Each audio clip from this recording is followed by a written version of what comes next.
Maya Torres walked through the corridors of Galactic Academy Station Meridian with careful steps.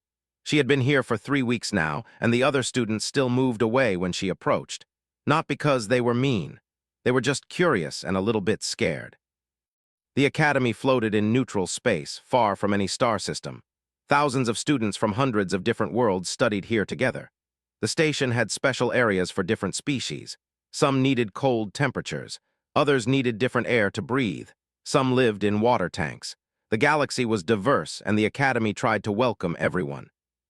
Maya was one of only 3 humans at the entire academy. Humans were new to galactic society. Most species had never met a human before. All they knew was that Earth was classified as a death world. That label made everyone nervous. She entered her comparative physiology classroom and took her usual seat at the back. The other students glanced at her, then looked away.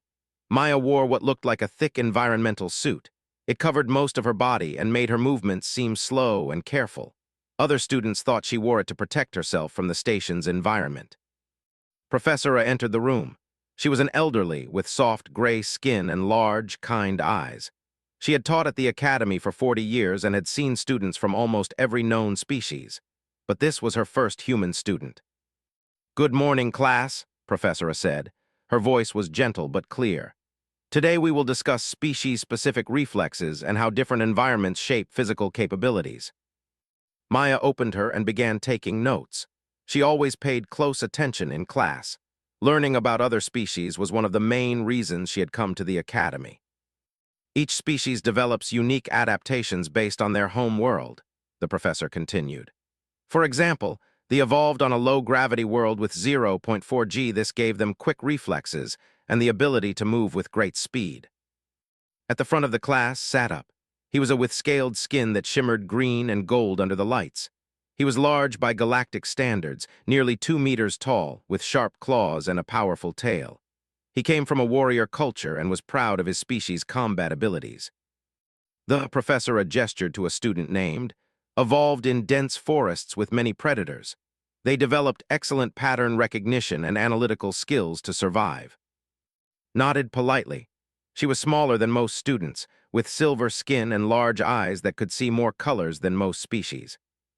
"And humans," the professor paused, looking at Maya, "evolved on a 1G world with extreme environmental variations. But we know very little about them, as Earth is still classified as restricted." Snorted loudly. Several students turned to look at him. He leaned back in his chair with a smug expression on his face. "Restricted because it's so dangerous, right?" said. "But if Earth is so dangerous, why does she need that suit?" He pointed at Maya. "We're in a standard 0.8 g environment. That's lower than her home world. She should be comfortable here." Maya kept her eyes on her. She had dealt with comments like this before. The best response was usually no response at all. "Please keep your observations for the appropriate time," Professora said firmly. But was not finished. His friends were watching him, and he wanted to make his point. "I'm just saying, Professor, that humans seem weak for a species from a so-called death world. Look at her. She moves so slowly and carefully. She wears protective gear in a safe environment. My world might be lower gravity, but we don't need suits to function in standard conditions." "Different species have different needs," Professora replied. "This is exactly why we study comparative physiology, to understand, not to judge." Maya finally looked up from her. "It's fine, Professor," she said quietly. Her voice was calm and even. "I understand the confusion." Turned in his seat to face her directly. "Confusion? No, I understand perfectly. Earth got a council seat because of your technology, not because humans are impressive. You're fragile. That's why you need the suit. That's why you move like you're afraid you'll break." A few students gasped. Challenging another student so directly was considered rude in most cultures, but culture valued direct confrontation. Maya took a slow breath. "I move carefully for good reasons," she said, "and I would prefer not to discuss this further." "Of course you would," said. He stood up, his tail swishing behind him. "Because you know I'm right. Your species talks about being from a death world, but I think it's all reputation and no substance." Professor stood as well. "That is enough. Sit down immediately." But was committed now. His pride was involved, and backing down would mean losing face in front of his peers. "I propose a simple demonstration, Professor. A light sparring match in the training arena, nothing serious, just enough to show what real physical capability looks like. The classroom went silent. Every student was watching now. Maya remained seated, her hands folded on her desk. "I decline," Maya said simply. "Of course you do," replied, "just as I thought." "Sit down now or you will be removed from this class," Professor said. Her gentle voice had turned sharp. One of his friends, a student named, laughed. "The human is afraid of a simple training match, and Earth wants to be treated as an equal in the council."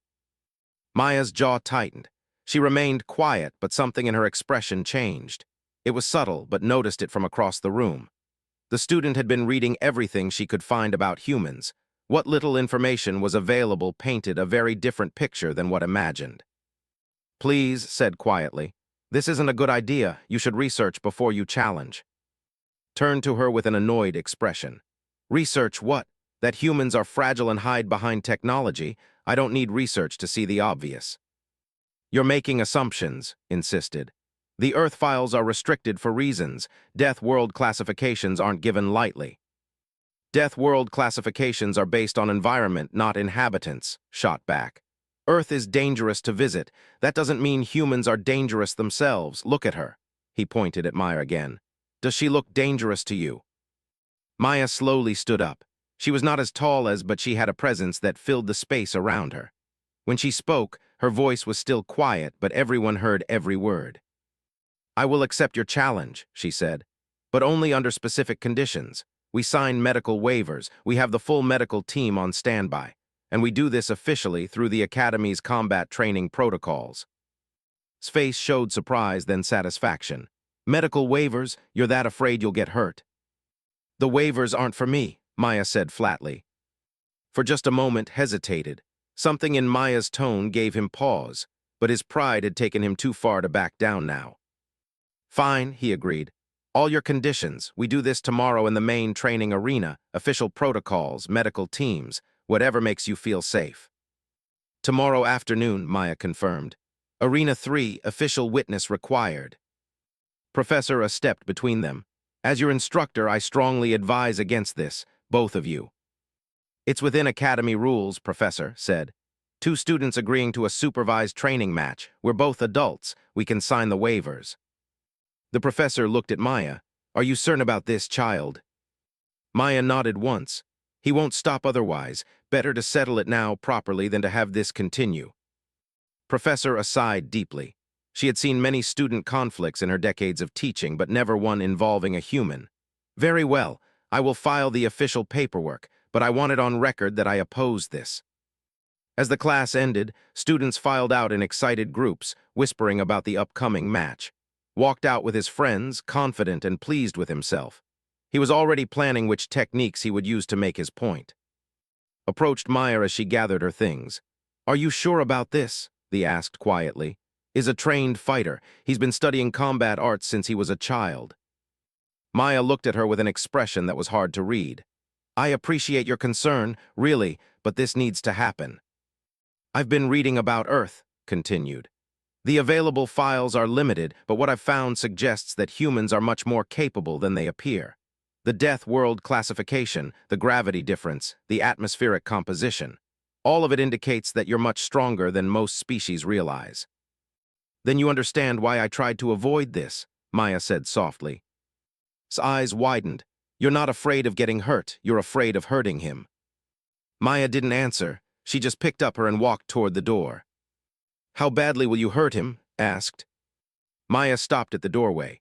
Without turning around, she said, "As little as possible, but he needs to learn, and sometimes lessons are painful." After Maya left, stood alone in the empty classroom. She pulled out her and began searching through the restricted Earth files again. She had limited access through her xenobiology research permissions, but even the fragments she could read were alarming. Earth, Class 12 Death World. Gravity 1G, atmospheric pressure 101.3 kPa. Oxygen concentration 21%. Active tectonic plates. Extreme weather systems. Aggressive megafauna, dangerous microorganisms. She found a note buried in a medical file. Human bone density approximately 40% greater than galactic average. Muscle fiber composition optimized for both strength and endurance. cardiovascular system capable of sustaining extreme physical exertion for extended periods, evolved as apex persistence predators. His hands trembled as she read, had no idea what he had just challenged. None of them did. She sent an urgent message to Professor "We need to stop this match, is in serious danger." The professor's reply came quickly. "I know. I've already contacted the medical director. They're preparing for major trauma, but both students have agreed and both are legal adults. We cannot stop them without consent from both parties." Sent one more message, this time to the Academy Medical Center. "Tomorrow's match between human and prepare for emergency surgery. We'll need it." News of the challenge spread across Galactic Academy Station Meridian like wildfire. By evening, every student knew about the upcoming match between and Maya. Most of them expected it to be quick. A warrior against a human in a bulky environmental suit seemed like an unfair fight, just not in the way they imagined. Celebrated with his friends in the common area. They gathered around him, congratulating him on finally calling out the human's weakness. Brought drinks, and they toasted to what they called exposing the Deathworld myth. "You should use the tail sweep combination," suggested. "Fast, powerful, and it looks impressive. The whole academy will be watching." Nodded confidently. "I'll make it quick but memorable. Nothing brutal, just enough to prove the point. Humans aren't as special as they want everyone to believe." Another friend, unnamed, raised his drink. "Tomorrow, you remind the galaxy that warrior cultures still matter. Technology and politics only go so far. Real strength is what counts." They spent the evening planning techniques and strategies. Had trained in combat arts since childhood. He knew dozens of forms, hundreds of techniques. He was fast, skilled, and experienced. He had sparred with students from many different species and had never lost. Across the station, in the medical center, a very different kind of preparation was happening. Doctors stood in the trauma bay with 3 other medical staff members. They were checking equipment and running through emergency protocols. "Full surgical suite ready?" Doctor asked. "Ready," confirmed Doctor, a surgeon with 4 arms and exceptional precision. "But are we certain this is necessary? The match is supervised. Surely they'll stop it before serious injury occurs." Doctor shook his head. "You don't understand. Once it starts, it'll be over in seconds. Too fast for anyone to stop." He pulled up a holographic display showing human physiology. "Look at this bone density. Look at this muscle structure. Humans evolved on a world that tried to kill them every single day. Everything about their biology is designed for survival in extreme conditions." "But the human student seems so careful," said Nurse Finn, a gentle. "She moves slowly. She wears protective gear. She doesn't seem aggressive at all." "That's exactly the point," Doctor replied. "She's careful because she has to be. That suit she wears isn't protecting her from us. It's protecting us from her. It restricts her movements and limits her strength so she doesn't accidentally hurt anyone or damage the station." The medical team looked at each other with growing concern. Doctor's 4 hands paused over the surgical instruments. "How much damage are we expecting?" "Multiple fractures, definitely. Internal bleeding, likely. Possible organ damage," Doctor said grimly. "And that's if she holds back, which I believe she will. Maya Torres is a good person. She doesn't want to hurt anyone, but has forced her into a corner." Meanwhile, Maya sat in her quarters with her roommate. The student was usually cheerful, but tonight she seemed worried. Her soft, shell-like body shifted colors from blue to purple, showing her emotional state. "You don't have to do this," said quietly. "You could still cancel. Tell the Academy administration that pressured you into it." Maya shook her head. "That would only make it worse. He'd say I was afraid. The harassment would continue. Others might start challenging me too. Better to settle this now." "But you'll hurt him," said. "I've seen you move when you think no one is watching. Sometimes you forget to slow down. You're so much faster and stronger than you pretend to be." Maya looked at her hands. They seemed normal to her, just regular human hands. But she knew what they could do. "I'll control it. I've been training in martial arts since I was 6 years old. Control is the first thing they teach you. Control is everything." "What style?" asked, trying to understand. "Several styles," Maya replied. "My family believed in being prepared. Earth can be dangerous even in cities. We learned to protect ourselves." She didn't mention the competitions she had won, the tournaments where she had fought against other trained humans. That seemed irrelevant now. Changed colors again to a worried gray. "Will you wear your suit during the match?" No, Maya said. I can't. It would restrict my movement too much and would see it as an unfair advantage for him to face someone who can't move properly. I'll wear regular training clothes, but I'll keep my movements controlled. I won't use full power. How much power will you use? Maya thought about this carefully. As little as possible to make the point, maybe 30%, maybe less. His eyes widened. 30%, and that will be enough. More than enough, Maya confirmed quietly. In another part of the station, sat in her study room surrounded by data displays. She had spent hours accessing every file about humans she could find. Her research permissions gave her limited access, but even the fragments painted a terrifying picture. She found a military report from the Galactic Council's First Contact Team. Human soldiers demonstrating concerning physical capabilities, able to march for days with heavy equipment, can survive injuries that would kill most species. Recommended observation period before full integration. Another file from a xenobiology survey. Earth-designated Class 12 Deathworld. Planetary conditions include gravity 2.5 times standard, atmospheric pressure sufficient to crush unprotected physiology, temperature variations of over 100 degrees in some regions, active geological instability, aggressive fauna including pursuit predators massing over 200 kilograms. The most alarming file came from a cultural study. Humans engage in recreational activities that would be considered extreme survival training by most species. They climb mountains for enjoyment. They run long distances voluntarily. They swim in oceans with dangerous currents. Their concept of sports often involves controlled combat. Recommendation: approach human physical capabilities with extreme caution. Tried one more time to reach. She sent him a message with excerpts from the files she had found. She explained the gravity difference, the bone density, the muscle structure. She begged him to reconsider. His response was brief and dismissive. Propaganda and exaggeration. If humans were so dangerous, the council wouldn't have accepted them. Stop worrying, I'll be fine. Forwarded everything to Professor with a note. We have to stop this, please. The professor's response was sympathetic but firm. I have tried. The academy director has tried. Both students have signed the waivers. Both insist on going forward. All we can do now is prepare for the aftermath and hope Maya shows mercy. That night, Maya visited the medical center for a pre-match examination. Doctor met her in a private room. He was the only other human on the medical staff, and Maya trusted him. How are you feeling? He asked. Nervous, Maya admitted. I don't want to hurt him badly, but I need to make the point clear enough that this doesn't happen again. Doctor ran a scanner over her. Your vitals are normal, blood pressure slightly elevated, but that's expected given the stress. He paused. Maya, I need to ask, how much training do you have? 12 years of martial arts, multiple styles. I competed at national level before I came here. Doctor closed his eyes briefly. That's what I was afraid of. Has no idea. He thinks he's fighting an untrained civilian. I tried to tell him it was a bad idea, Maya said. He wouldn't listen. They never do, Doctor sighed. All right, here's what we need to discuss. The suit has been limiting you to about 40% of your normal capability.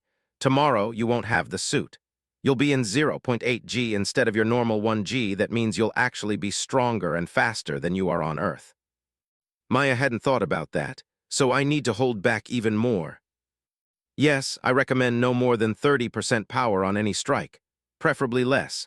And please, try to end it with one hit if possible. A quick demonstration is better than a prolonged fight where you might accidentally cause more damage. One strike, Maya repeated. I can do that. Doctor handed her a release form. This is your official medical clearance. Sign it and the match is confirmed. But Maya, you can still back out. No one would blame you. Maya took the form and signed it without hesitation. If I back out, it proves right in his mind. It tells everyone that humans are afraid. I came here to build bridges between Earth and the rest of the galaxy. Sometimes building bridges means showing people the truth, even when it's uncomfortable. The next morning, the academy was buzzing with excitement. Students gathered in groups, discussing the upcoming match. The betting pools were heavily favored toward. Most students couldn't imagine the quiet, careful human defeating a trained warrior. Spent the morning in light training, staying loose and ready. His friends watched and offered encouragement. He felt confident and prepared. This would be his moment to shine, to show the academy what a real warrior looked like. In the cafeteria, a group of students sat with.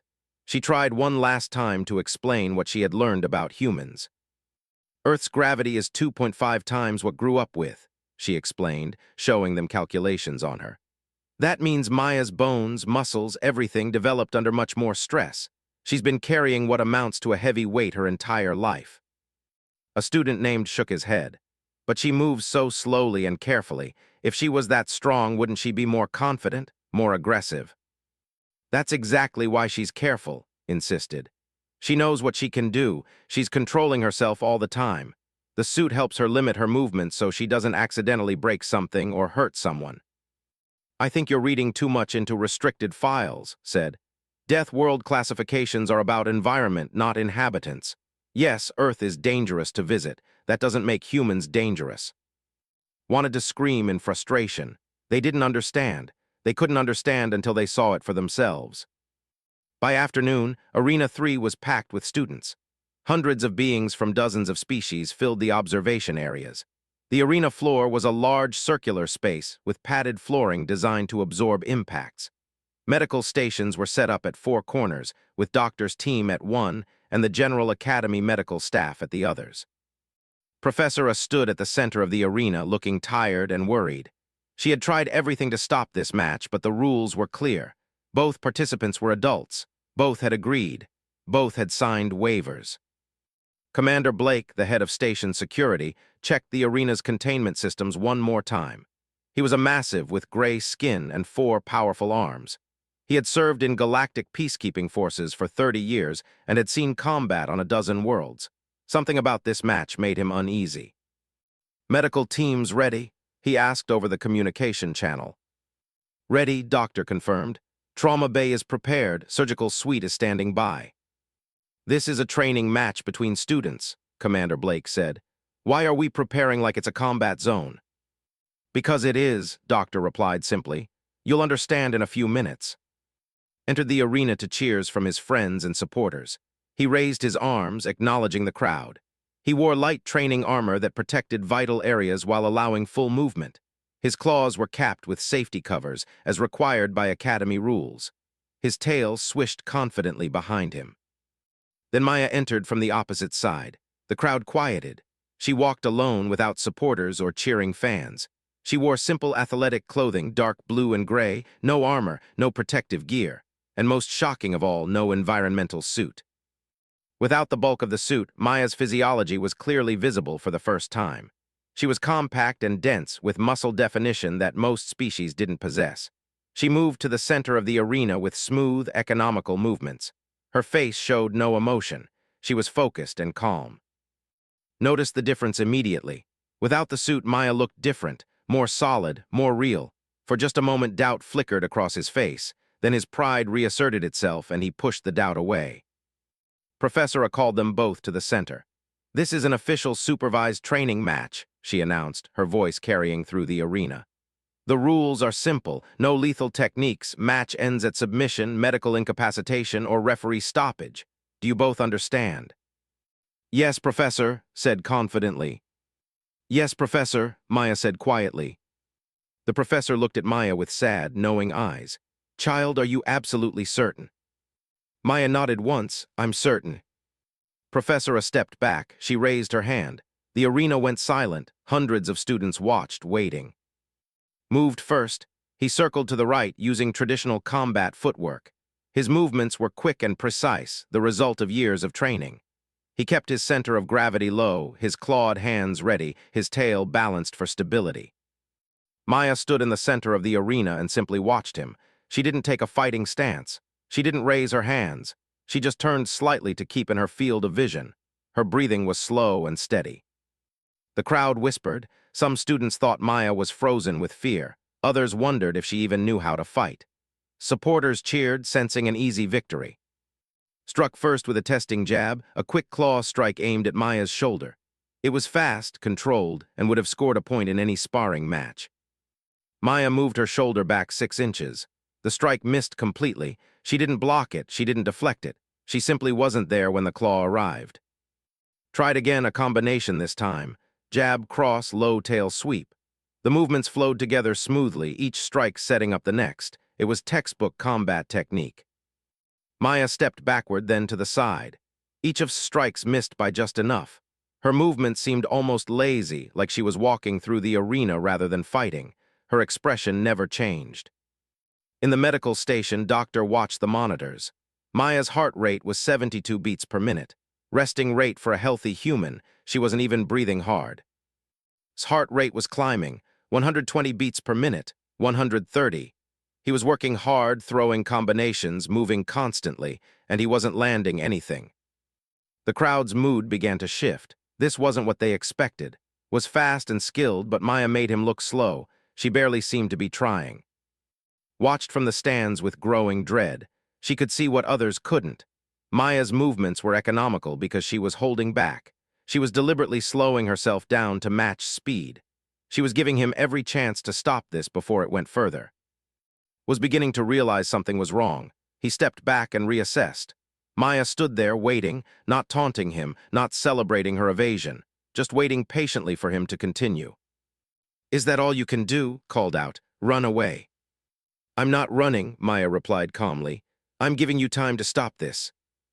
"I'm not stopping until I prove my point," snapped. His pride was wounded. He was supposed to be dominating this fight, but he hadn't landed a single hit. He committed to a real attack now, a full-power combination ending with a spinning tail strike that had knocked out opponents before. He put his full strength and speed into the sequence. This would end the match. Maya blocked the first two strikes with her forearms. The impact sounded wrong to those listening carefully, not the soft thud of flesh hitting flesh, but something harder, denser. Then's tail came around in a powerful arc. It was his fastest technique, his strongest technique. The crowd leaned forward, expecting to see Maya knocked across the arena. Maya caught the tail in mid-swing. Her hand closed around it and the tail stopped moving, completely, instantly. The arena went silent. Eyes widened in shock. He pulled with all his strength, trying to free his tail. It didn't budge. Maya's grip was immovable, like his tail was caught in a metal clamp. "Please stop," Maya said quietly. "I don't want to hurt you." His face showed confusion, then anger, then embarrassment. His friends were watching. The entire academy was watching. He was a warrior, and he was being held in place by a human who wasn't even breathing hard. He lashed out with both claws, a desperate attack aimed at Maya's arm. If he couldn't pull free, he would force her to release him. Maya let go of his tail and stepped back, giving him space again. "Last warning," she said. "Stop now." But was past the point of rational thought. His pride had been hurt. His warrior culture demanded he never back down from a challenge. He charged forward with everything he had, planning to grapple Maya and use his size advantage. Maya's patience ended. Her training took over. Years of martial arts practice, thousands of hours of repetition, muscle memory built from childhood. She moved. To most of the watching students, it happened too fast to see clearly. One moment was charging. The next moment he was airborne. But Species had faster visual processing. She saw it in detail. Maya caught his extended arm, used his own momentum against him, and delivered a single palm strike to his center mass. The technique was perfect, precise, controlled. The sound of the impact echoed through the arena like thunder. His feet left the ground.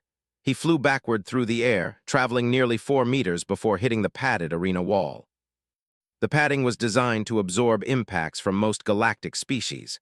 It crumpled under his body like paper. He hit the wall hard enough to leave a crater in the supposedly impact-proof material, then slid down to the floor. He didn't get up, he didn't move at all. The arena was absolutely silent for 3 long seconds. Then chaos erupted. Students were shouting, some in shock, some in fear.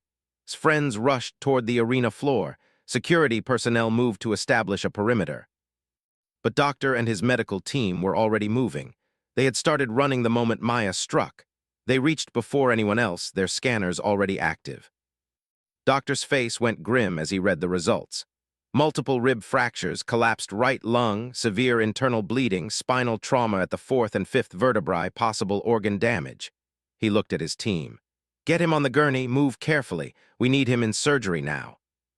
The medical team worked with practiced efficiency. They stabilized his neck, carefully lifted him onto the specialized gurney and began emergency treatment even as they rushed him toward the medical center. The crowd parted to let them through. In the center of the arena, Maya stood alone. She was looking at her hand, the one she had used for the strike. She was shaking, not from fear or adrenaline, from the realization of what she had done. "I pulled it," she whispered. "I didn't even use half force, I pulled the strike." Professor approached slowly. She put a hand on Maya's shoulder.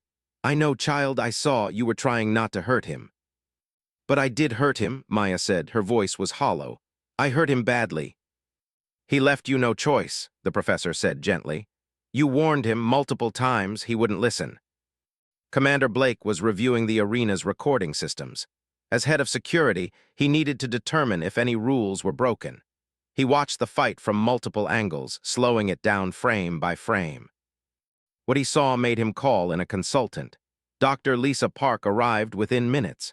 She was a human physicist who worked in the station's research division. Blake showed her the footage and asked for analysis. Dr. Park ran calculations on her while watching the final strike repeatedly. After several minutes, she looked up with a pale face. "The strike delivered approximately 1,400 newtons of force," she said. "And the human student was clearly holding back. You can see her body mechanics. She barely rotated her hips. Her back foot didn't pivot. Her arm extension stopped at about 70%. A full-power strike from someone with her training would generate over 3,000 newtons." Blake looked at the numbers, not fully understanding. "How does that compare to normal combat impacts?" "A strike generates between 200 and 400 newtons, Dr. Park explained. Maya hit with the force of a small vehicle collision, and she was trying not to hurt him." Blake turned to look at Maya, who was being escorted out of the arena by Professor. "She's a trained fighter, isn't she?" "Based on her technique, definitely," Dr. Park confirmed. "Multiple years of training, probably starting in childhood. That wasn't a lucky hit. That was precision application of force using proper body mechanics." In the stands, students were in shock. No one was celebrating. No one was cheering. They had just witnessed something that changed their understanding of humans completely. Friends stood together, their faces showing confusion and anger. One of them kept repeating, "She didn't even look tired. She wasn't even breathing hard. How is that possible?" Sat alone, her head in her hands. She had tried to warn them. She had shown them the data. But numbers on a screen couldn't convey the reality of what a Deathworld species truly meant. Now they knew. Now everyone knew. The news spread beyond the academy within hours. Students sent messages to their families and, "You won't believe what happened today. A human put a warrior in the hospital with one strike. One single strike." Maya was escorted to her quarters by station security, not because she was in trouble but for her own protection. Some students might react with anger or fear. Commander Blake wanted to make sure she was safe. In her room, Maya sat on her bed with her head down, tried to comfort her, but Maya wouldn't speak. She just kept looking at her hand, the one she had used to strike. Finally, she said, "This is what I was afraid of. I came here to build bridges, to help humans and aliens understand each other, and instead I've shown them that we're dangerous. I've made them afraid." "You defended yourself," said softly. "He challenged you, he wouldn't stop." "I know," Maya said, "but knowing that doesn't make this better. I hurt someone today, someone who was just ignorant, not evil. He didn't understand what he was challenging, and now he's in surgery because I couldn't find another way." In the surgical bay, the medical team worked on for 6 hours. Doctor, with her 4 skilled hands, repaired the damage piece by piece. The collapsed lung was reinflated. The internal bleeding was stopped. The fractured ribs were stabilized. The spinal trauma was carefully treated. Doctor assisted, providing expertise on impact injuries. He had seen similar damage before in human combat sports, but those were impacts between humans, where both parties had similar durability. Slighter bone structure and less dense organs had taken damage that would have been minor to a human. "Will he recover?" Doctor asked as they worked. "Physically, yes, with time," Doctor replied. "Healing is quite good, but psychologically, that's harder to predict. His entire worldview just got shattered along with his ribs." As the surgery continued, Professor sent out messages to the academy faculty. An emergency meeting was called. They needed to discuss new protocols for Deathworld species integration. They needed to address the student body's reaction. They needed to decide what to do about Maya. But most of all, they needed to acknowledge that the galaxy had made assumptions about humans based on their peaceful demeanor and careful movements. Those assumptions had just been proven catastrophically wrong. Commander Blake filed his official report. The match was within Academy rules. Both participants had signed waivers. Maya had shown restraint throughout the fight and had warned multiple times. The final strike was a defensive action after aggressive charge. The conclusion was clear. No rules were broken. Maya would face no disciplinary action. But the report included a recommendation: immediate implementation of mandatory education programs regarding Deathworld species capabilities. What happened today should never happen again. As night fell over the station, students gathered in small groups talking in hushed voices. Some were afraid, some were fascinated, some were angry, but all of them had learned the same lesson: appearances can be deceiving and assumptions can be deadly. In the medical center, remained unconscious in the recovery room. His parents had been contacted and were traveling to the station. The doctors had assured them he would survive, but recovery would take weeks of intensive care and months of rehabilitation. And in her quarters, Maya sat alone, crying quietly. She had come to the academy with hope and dreams of building understanding between species. Instead, she had sent someone to the hospital with a single strike. The surgery lasted through the night. Doctor and her team worked carefully, repairing each injury with precision. Doctor assisted, his knowledge of impact trauma proving essential. The medical bay was quiet except for the soft beeping of monitors and the gentle hum of surgical equipment. At dawn, Doctor stepped back from the operating table. Her forearms hung tired at her sides. "He's stable," she announced. "The worst is over, now he needs time to heal." Was moved to a recovery room. His body was wrapped in medical bandages and connected to various monitoring devices. Pain medication kept him unconscious. His vital signs were weak but steady. His parents arrived 3 hours later. They had traveled through the night to reach the academy station. His father was a respected warrior in society. His mother was a scholar. Both looked exhausted and worried. Doctor met them outside the recovery room. "Your son is alive and stable. The injuries were severe, but we repaired everything. He will make a full physical recovery, though it will take time."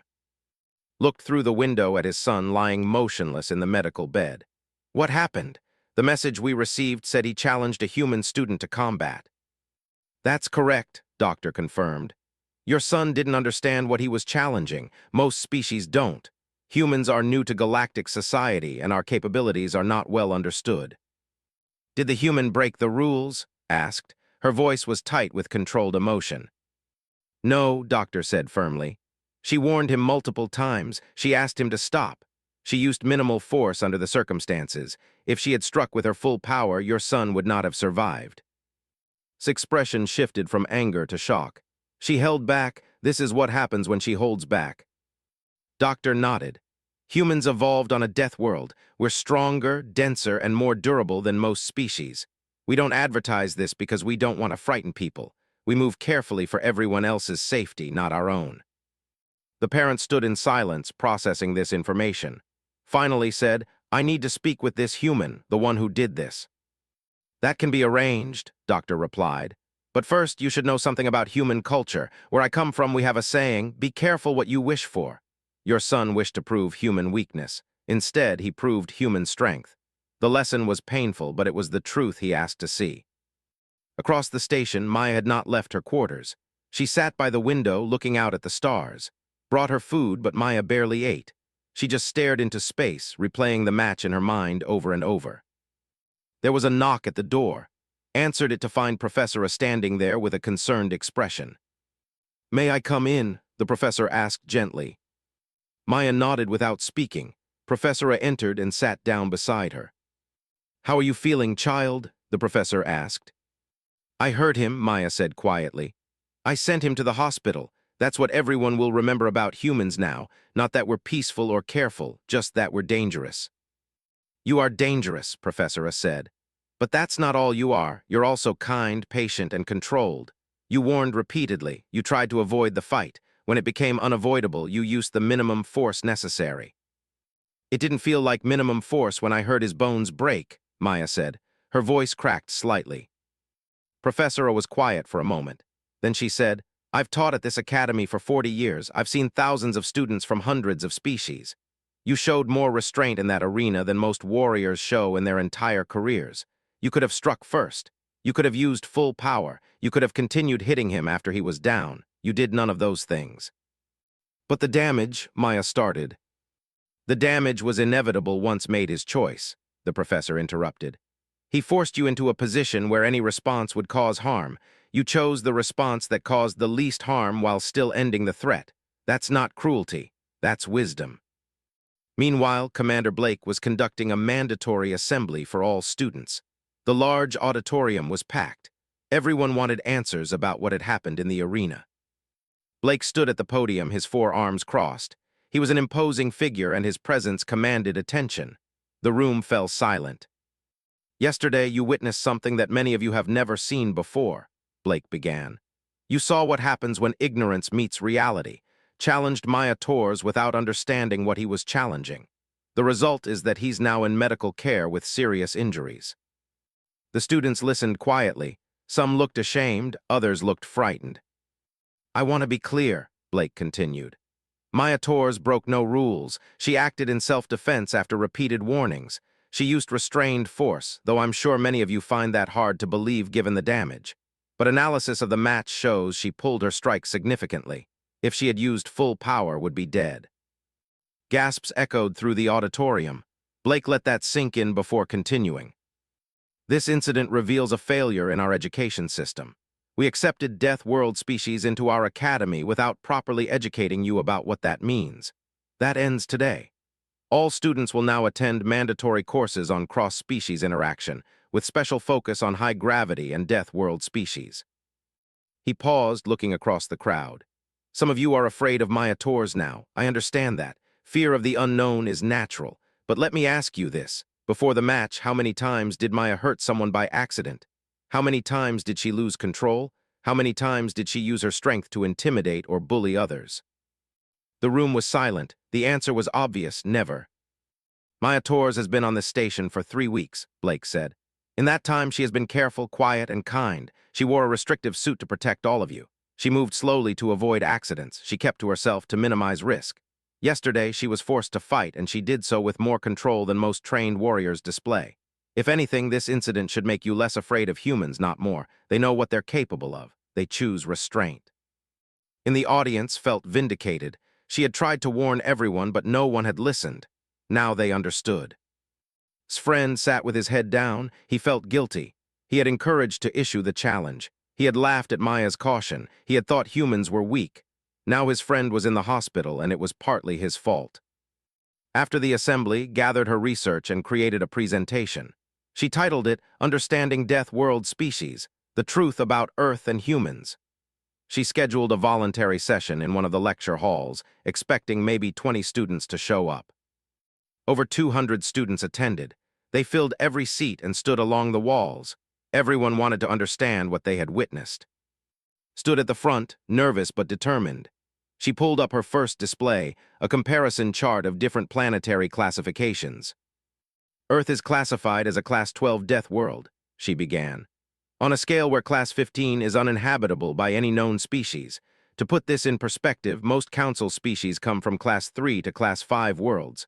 Comfortable, stable, relatively safe. She showed images of Earth's environments.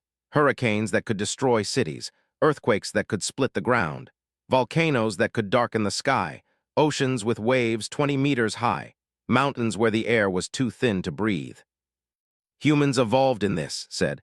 They didn't just survive it, they thrived in it. They spread across their entire planet, adapting to every environment from frozen poles to burning deserts. They became apex predators on a world full of creatures that were bigger, faster, and stronger than individual humans.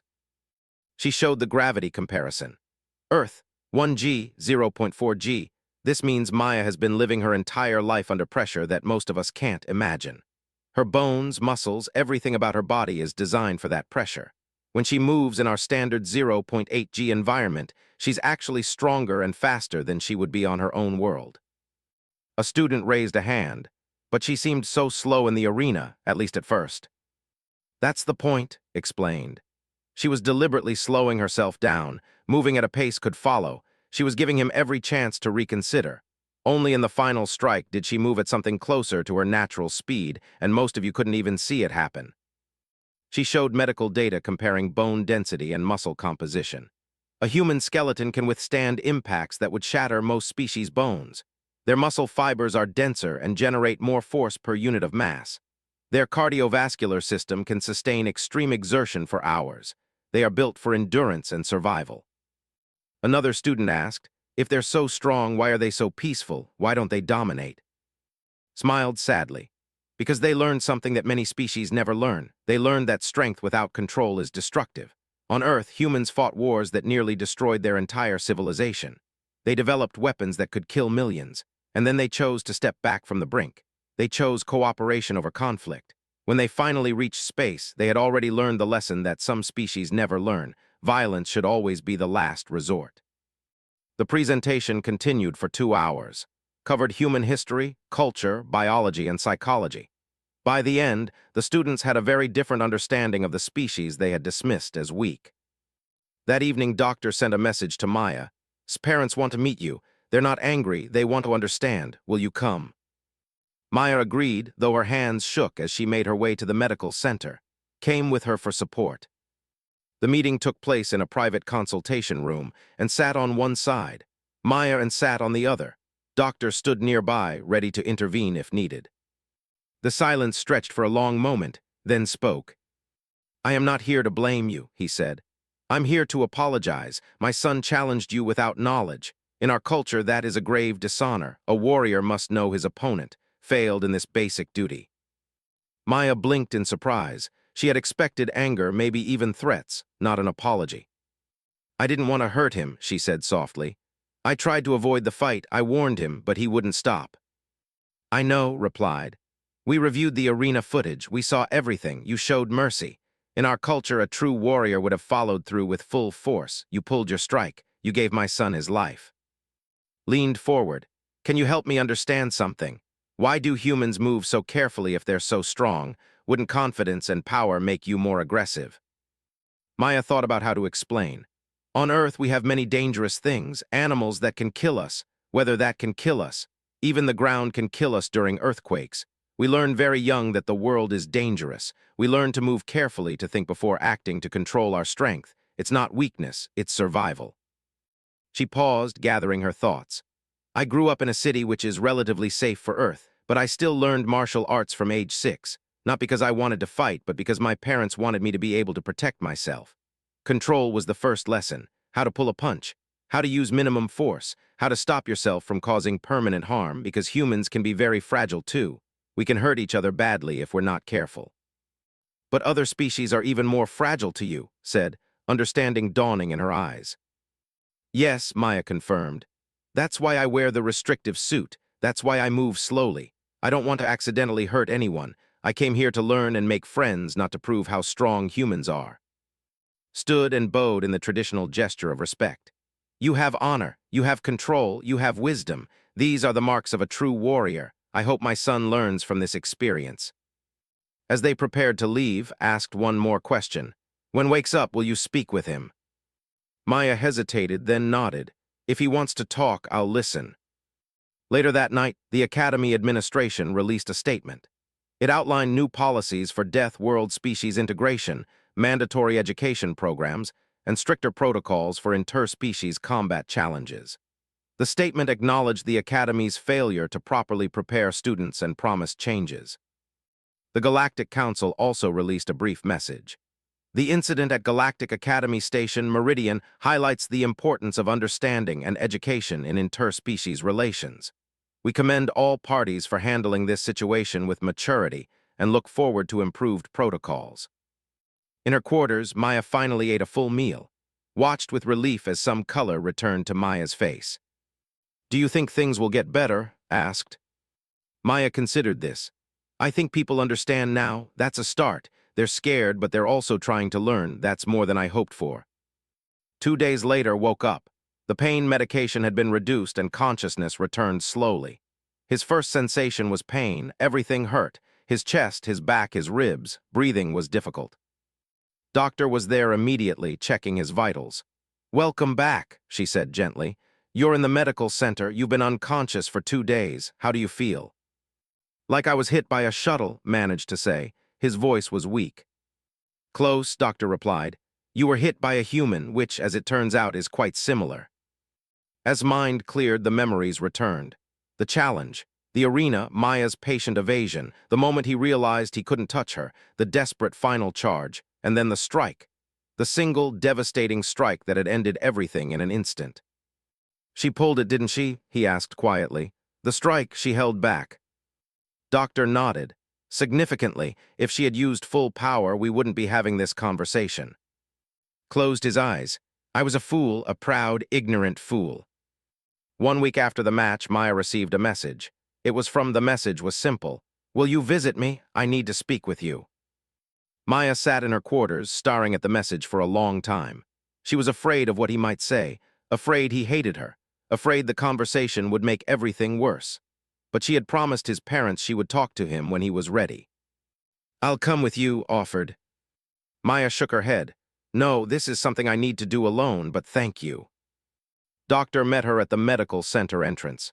He's been asking about you for 2 days, the doctor said. I think he needs this conversation as much as you do.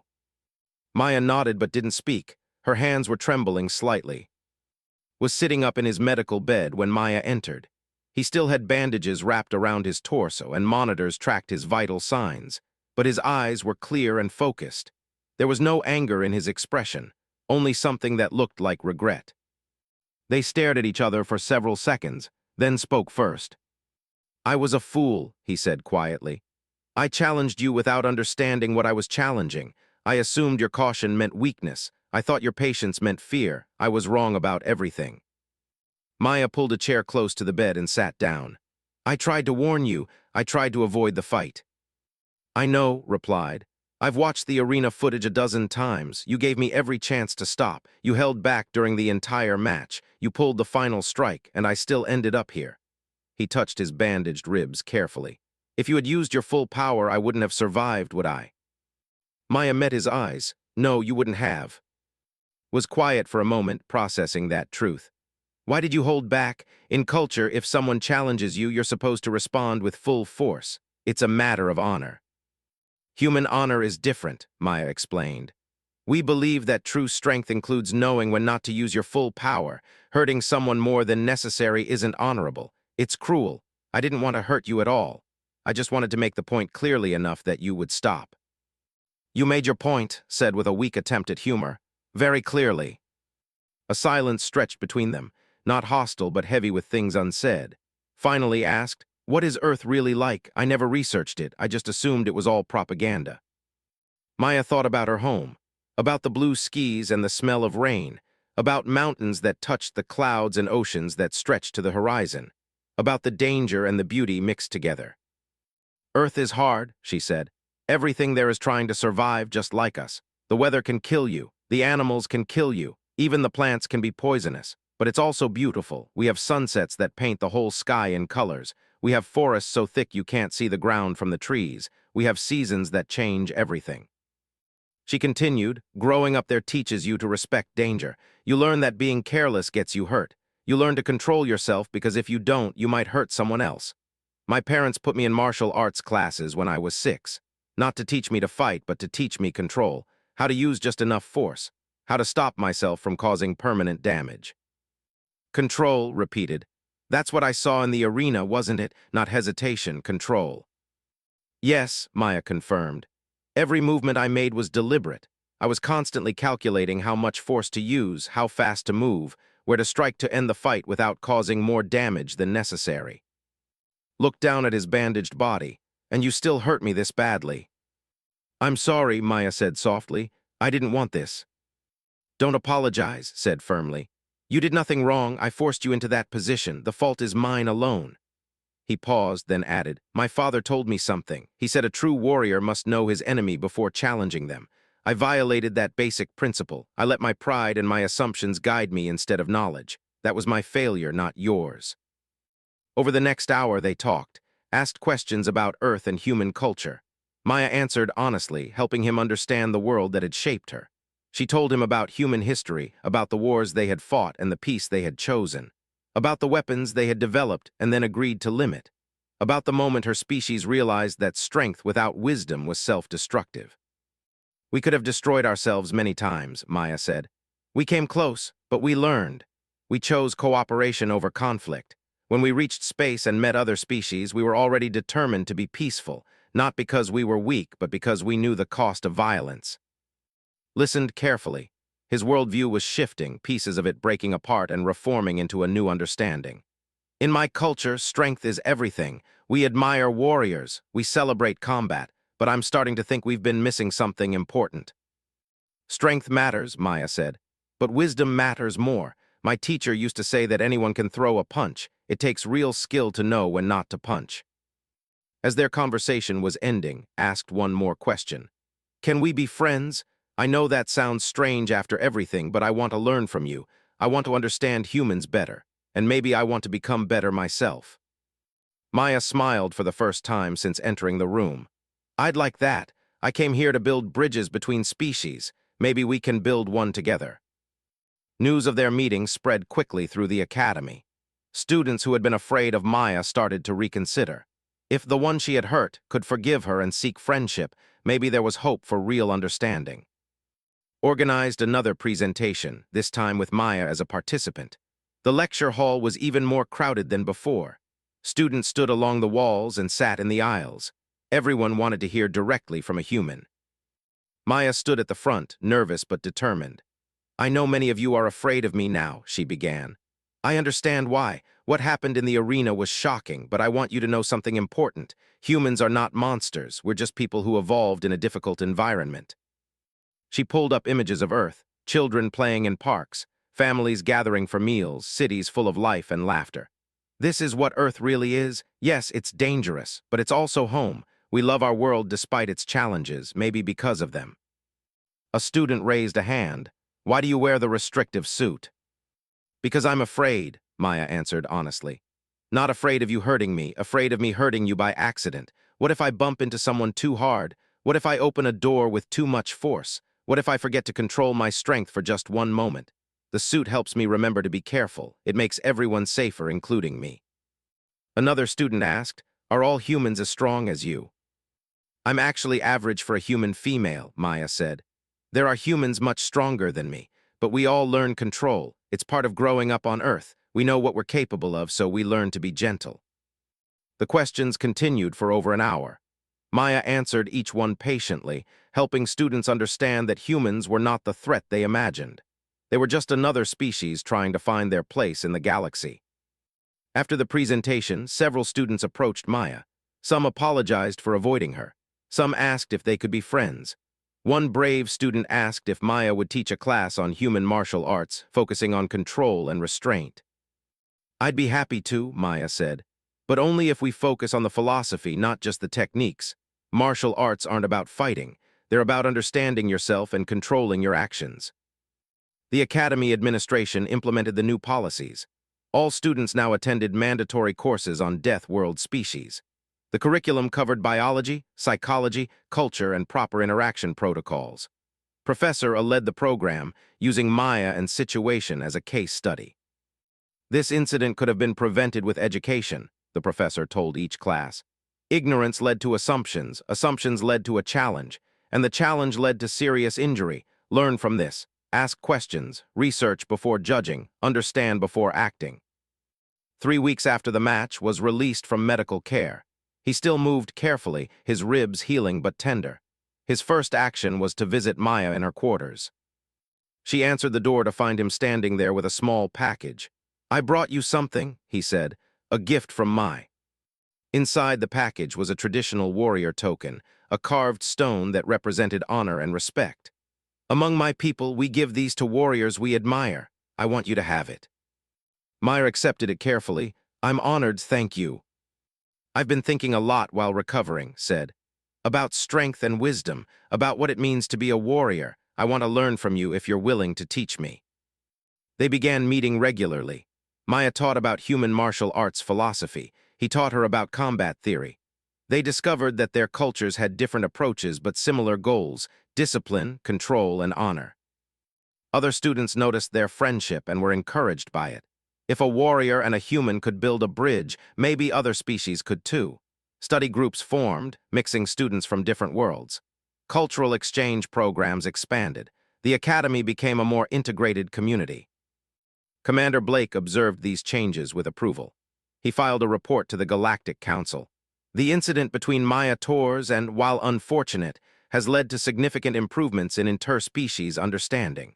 Recommend adopting similar educational protocols at all council institutions.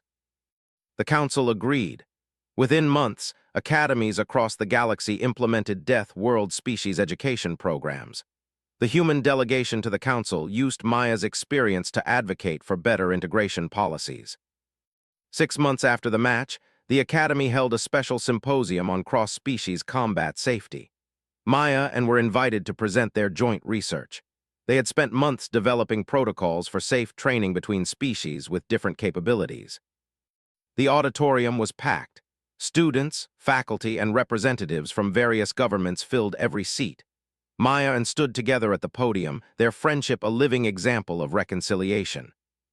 Spoke first. 6 months ago, I made a terrible mistake. I challenged someone without understanding them. I assumed that caution meant weakness. I nearly paid for that assumption with my life. He gestured to Maya. But this human showed me mercy. She taught me that true strength includes restraint. Maya continued. What happened between us should never happen again. Not because species shouldn't train together, but because they should do so with knowledge and respect. Our research provides guidelines for safe interspecies combat training, accounting for differences in strength, durability, and capabilities. They presented their findings. Weight classes based on bone density and muscle mass rather than just size. Mandatory education before any cross-species sparring. Safety equipment designed for species compatibility. Referee training to recognize dangerous mismatches. The presentation received a standing ovation. Several governments requested copies of their research for implementation in their own training facilities. After the symposium, parents hosted a dinner to celebrate. They had remained on the station to support their son's recovery and had grown to respect Maya deeply. You gave us our son back, said to Maya. Not just physically, but better than he was. He has wisdom now, not just strength. Raised a glass. In tradition, we honor those who teach us important lessons, even when those lessons are painful. You taught my son humility and control. You taught our entire culture that strength without wisdom is dangerous. For this, you have our eternal gratitude. Maya felt tears forming in her eyes. When she had first arrived at the academy, she had been so afraid of making mistakes, of setting back human-galactic relations. Instead, through one difficult incident, she had opened doors to real understanding. The semester continued. Maya's classes went well. She made friends from a dozen different species. She taught an elective course on human culture that became one of the most popular on the station.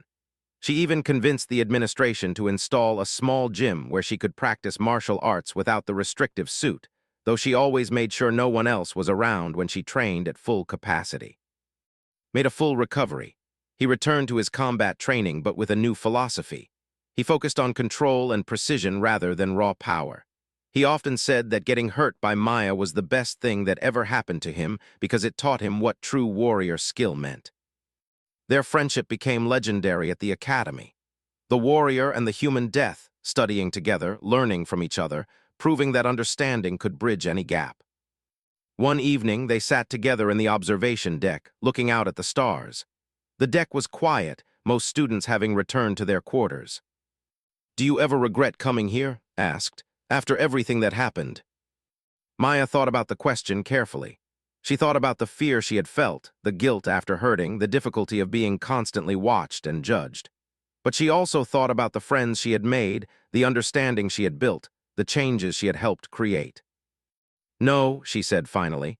This is exactly why I came. Humans and the rest of the galaxy need to understand each other, not just the pleasant parts but the difficult parts too. What happened between us was hard, but it was real, and real understanding is worth the struggle. Nodded, I have plans, you know. After I finish my studies here, I want to become a cultural liaison between warrior academies and the Galactic Council. I want to teach what I learned. That strength means nothing without understanding. That's a good goal, Maya said. I'm thinking about staying in diplomatic service too. helping humans integrate into galactic society, making sure what happened to us doesn't happen to others. We make a good team, observed. Maya smiled. Yes, we do. They sat in comfortable silence, watching the stars. Two beings from vastly different worlds, brought together by conflict, bound by mutual respect and friendship. They represented something important, the possibility of true understanding between species. The galaxy was vast and diverse. Thousands of species with different biologies, cultures, and worldviews. Misunderstandings were inevitable. Conflicts would happen. But if a warrior and a human death could find common ground, then anything was possible. Maya looked at the warrior token had given her months ago. She carried it with her always now, a reminder of the friendship forged through hardship. It represented something her martial arts teachers had always told her. The strongest bonds are often formed in the most difficult circumstances. Thank you, Maya said quietly. For what? Asked. For giving me a chance. For choosing to learn instead of holding a grudge. For seeing past the differences to find the person underneath. Touched his healed ribs, a habit he had developed. I should be thanking you. You could have killed me. You chose not to. You showed mercy when you had every right to defend yourself fully. That's something I'll never forget. As they prepared to leave the observation deck, a group of younger students entered. They were from multiple species, talking and laughing together. One of them recognized Maya and, "There they are," the student whispered excitedly to her friends. "The ones from the legendary match." The students approached nervously. "Can we ask you something?" a small asked.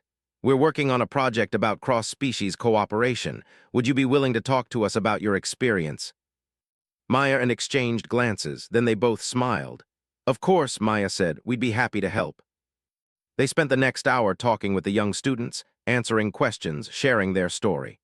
The students listened with wide eyes, taking notes, asking thoughtful questions. These were the next generation, the ones who would shape the future of galactic society. When the students finally left, thanking them profusely, turned to Maya. "Do you realize what we've become? We're a cautionary tale and an inspiration at the same time." Maya laughed. "I suppose we are, the girl who challenged the Deathworld girl and lived to tell about it." "Actually, I think you have that backward," said with a grin. "I challenged the Deathworld girl, you just defended yourself." They walked back toward their quarters together, their friendship a testament to the power of understanding, forgiveness, and the choice to see past fear to the person beneath. The station continued its rotation, artificial day turning to artificial night, thousands of students from hundreds of worlds learning to live together. And somewhere in that diverse community, a human had proven that even the most difficult beginning could lead to lasting friendship. They had shown that strength without control was dangerous, but strength tempered by wisdom was powerful in a completely different way. The challenge had taken seconds, the recovery had taken weeks, but the friendship would last a lifetime and its impact would ripple through the galaxy for generations to come. Maya Torres had come to the Academy to build bridges between Earth and the rest of the galaxy. She had succeeded, though not in the way she expected. Sometimes the strongest bridges are built through the hardest trials, and sometimes the best friendships begin with the most painful lessons.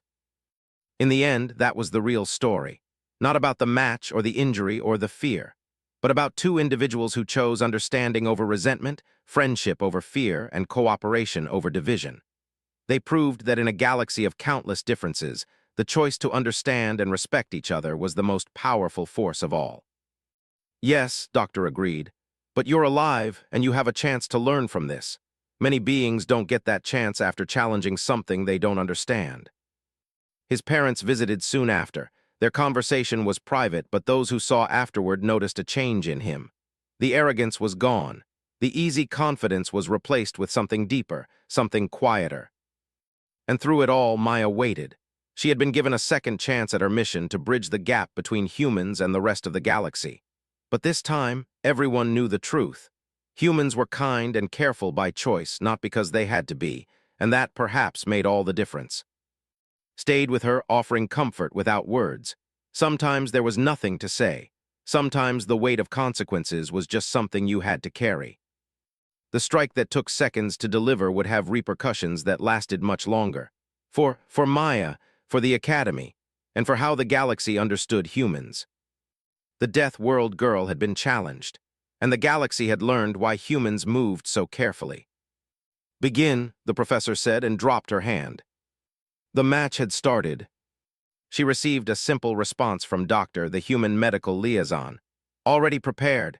We knew this would happen eventually. We just hoped it wouldn't be so soon." The stage was set. Tomorrow afternoon, in Arena 3, the galaxy would learn what a Deathworld species truly meant, and would learn why Mayators moved so carefully.